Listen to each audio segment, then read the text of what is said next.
अब लागौं alert method तर्फ।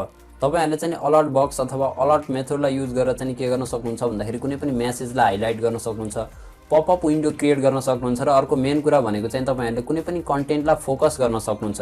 सो अब चाहिँ हामी डाइरेक्ट इम्प्लिमेन्टेसन तर्फ लागौं।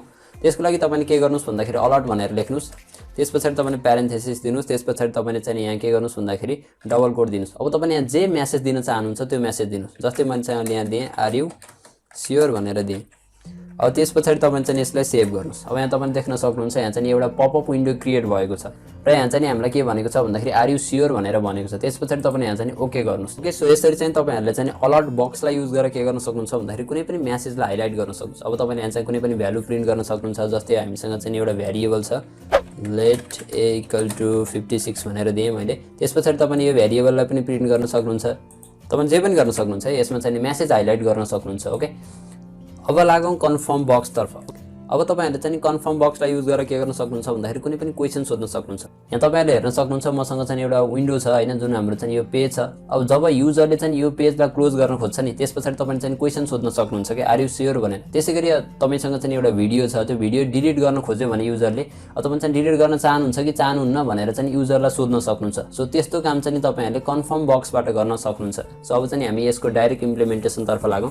त्यसको लागि तपाईले के गर्नुस् भन्दाखेरि कन्फर्म भनेर युज गर्नुस्, त्यसपछि प्यारेन्थेसिस दिनुस्, त्यसपछि डबल कोटमा तपाईले के गर्नुस् भन्दाखेरि जे मेसेज पनि दिन सक्नुहुन्छ। अहिले मैले चाहिँ यहाँ आर यु अ प्रोग्रामर भने मैले चाहिँ अनि क्वेशन मार्क दिनुस्, त्यसपछि तपाईले यसलाई चाहिँ सेभ गर्नुस्।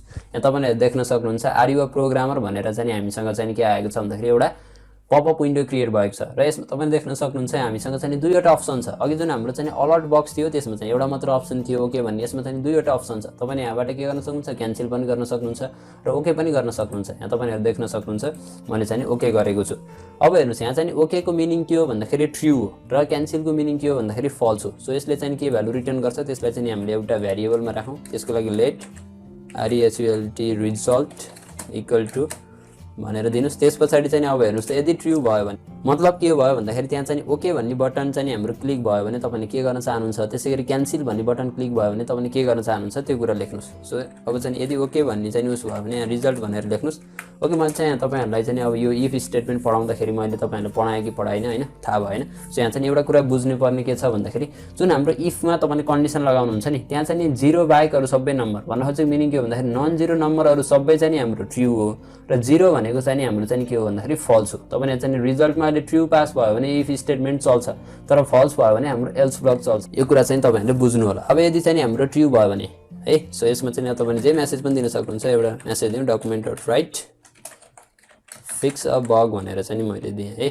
अनि त्यसपछि चाहिँ अब यदि चाहिँ नि फल्स भयो भने मतलब क्यान्सल भयो भने चाहिँ के गरौँ भन्दाखेरि document.write यसमा चाहिँ नि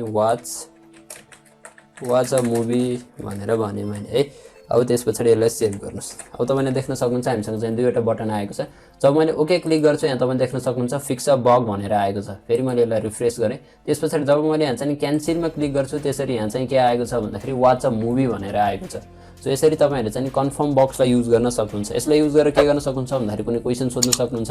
तपाईले चाहिँ युजरसँग इन्टरेक्सन गर्न सक्नुहुन्छ के युजरले साँच्चै त्यो काम गर्न चाहन्छ कि चाहन्न, कतै झुकिएर पो भएको हो कि, यो कुरा चाहिँ तपाईहरुले गर्न सक्नुहुन्छ। सो यसको लागि तपाईहरुले कन्फर्म बक्सलाई युज गर्न सक्नुहुन्छ। सो अब लागौं प्रम्प्ट बक्सतिर। अहिलेसम्म चाहिँ हामीले जावास्क्रिप्टको ट्युटोरियल गरिरहेका छौं र तपाईहरुलाई चाहिँ एउटा क्वेशन आउन सक्छ। एउटा त्यो क्वेशन भनेको के हो भन्दाखेरि हामीले जावास्क्रिप्टमा इनपुट कसरी लिने। तपाईहरुले चाहिँ सी पढ्नु भयो भने, सी प्लस प्लस पढ्नु भयो भने त्यहाँ चाहिँ हामीसँग सिइन छ, त्यसैगरी स्क्यान एप छ इनपुट लिनको लागि। सो त्यही भएर अब हामीले चाहिँ के गरौँ भन्दाखेरि जावास्क्रिप्टमा इनपुट कसरी लिने त्यो काम चाहिँ गरौँ र तपाईले जावास्क्रिप्टमा इनपुट लिनको लागि प्रम्प्ट बक्सलाई युज गर्न सक्नुहुन्छ। सो अब चाहिँ हामी डाइरेक्ट इम्प्लिमेन्टेसन तर्फ लागौं।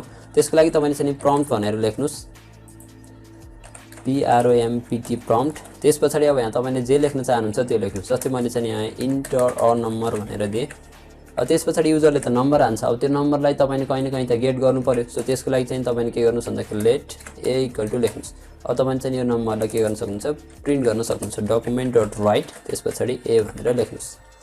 त्यसपछि तपाईले यसलाई सेभ गर्नुस्। यहाँ तपाईले देख्न सक्नुहुन्छ हामीसँग चाहिँ एउटा पपअप विन्डो आएको छ र त्यसपछि यहाँ तपाईले जे पनि फिल गर्न सक्नुहुन्छ हैन। जस्तै मैले चाहिँ अहिले नम्बर दिएँ हैन 45 भनेर। त्यसपछि तपाईले चाहिँ यहाँ ओके गर्नुस्। त्यसपछि यहाँ तपाईले देख्न सक्नुहुन्छ हाम्रो चाहिँ नम्बर आएको छ।